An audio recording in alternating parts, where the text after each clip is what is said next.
Hello everyone, Chris Wade here, Partnership Manager here at Bitwave, and just wanted to do a quick analysis of MicroStrategy's balance sheet income statement based upon their most recent Q3 quarterly report. Also, for comparison purposes, take a look at Exodus Movement, which is a digital asset wallet company, publicly traded.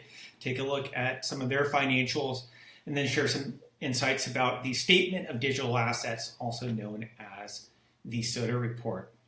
So let's go ahead and just dive right into this. So as you can see here, this is MicroStrategy's most recent balance sheet dated September 30th, 2024. Notice how Michael Saylor and his MicroStrategy team have digital assets listed as long-term assets. They're not current assets. Current assets mean that they're planning on selling within 1 year. He's planning on hodling long-term. The interesting thing is, let's make a note of the $6.8 billion worth of digital assets. It begs the question, is this cost basis? Is this fair market value? Is this carrying value? Well, to my surprise, it's actually not fair market value. This is carrying value. And they certainly let us know that on basically page 1 of the quarterly report. As of September 30th, the carrying value of the company's digital assets was $6.8 billion. They do mention what the cost basis is in market value, $9.9 billion cost basis, and about $16 billion worth of fair market value holdings. But nonetheless, what is carrying value?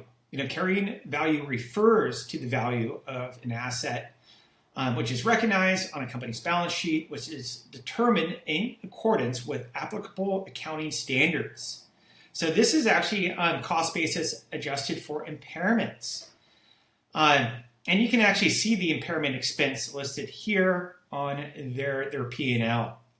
Now, what's interesting is that they do have an additional section within their financials which will summarize market value of Bitcoin for each ending quarter going back to December 31st, 2022 as well. So you can take a look at some trends here. It's worth mentioning that FASB has issued financial standards on crypto assets. Back on December 13th, they issued ASU 2023-08, which basically means businesses should reflect fair market value of digital assets and make necessary adjustments. This goes into effect on December 15th, next month, 2024. So MicroStrategy will likely be making some updates in terms of how they're reflecting digital assets on their financials moving forward. But there are early adopters, such as Exodus Movement Inc. here, which is a Web3 platform. I was on their website. It looks like they have their own digital asset wallet. And notice how they do have both short-term current assets, USDC, and specific digital assets here, as well as long-term assets too, but they are reflecting fair market value on their balance sheet. They mentioned this as well.